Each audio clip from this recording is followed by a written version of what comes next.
Hello, it's me Shan Khan, and today I'm in the house of Voice of Balochistan, and I'm ready for the Song Association Challenge.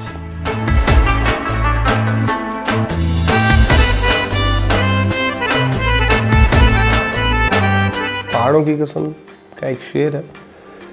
तेरे आने की खबर ना सकी, याद तेरी दिल से भी ना जा सकी, हो गए पागल तेरी यादों में हम, तुम चले आओ पहाड़ों की कसम।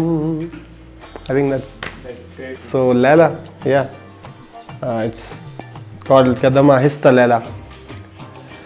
कदम आहिस्ता आहिस्ता रखो ऐ मेरी लैला, कदम आहिस्ता लैला, सजा कर माथे पे बिंदिया लगा कर आओ लैला, कदम आहिस्ता Laila.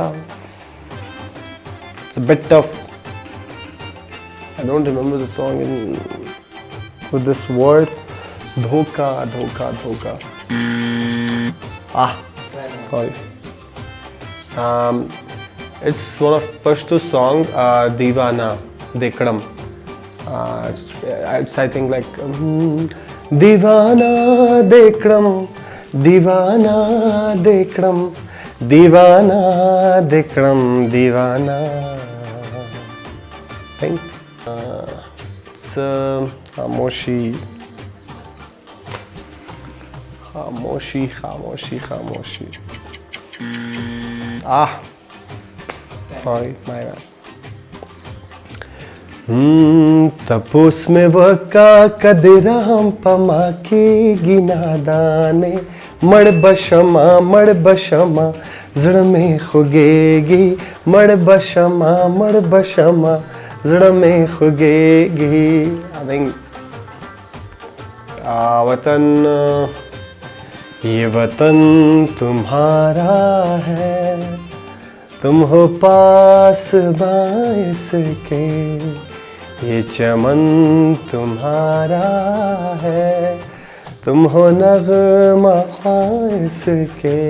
Sorry for the lyrics by the way, but I want to dedicate this song of mine, Pahadon ki Kasam, to the beautiful hills and people of Balochistan. It's called हम तुम्हारी राह देखेंगे सनम, तुम चले आओ पहाड़ों की कसम, तुम चले आओ पहाड़ों की कसम. तेरे बिन वीरान है ये रास्ते, छोड़ दुनिया जा मेरे वास्ते, दिल को घायल कर गया तेरा सितम, तुम चले आओ पहाड़ों की कसम. Hey, this is me Shan Khan, and you're watching me on Voice of Balochistan. Stay tuned with Voice of Balochistan.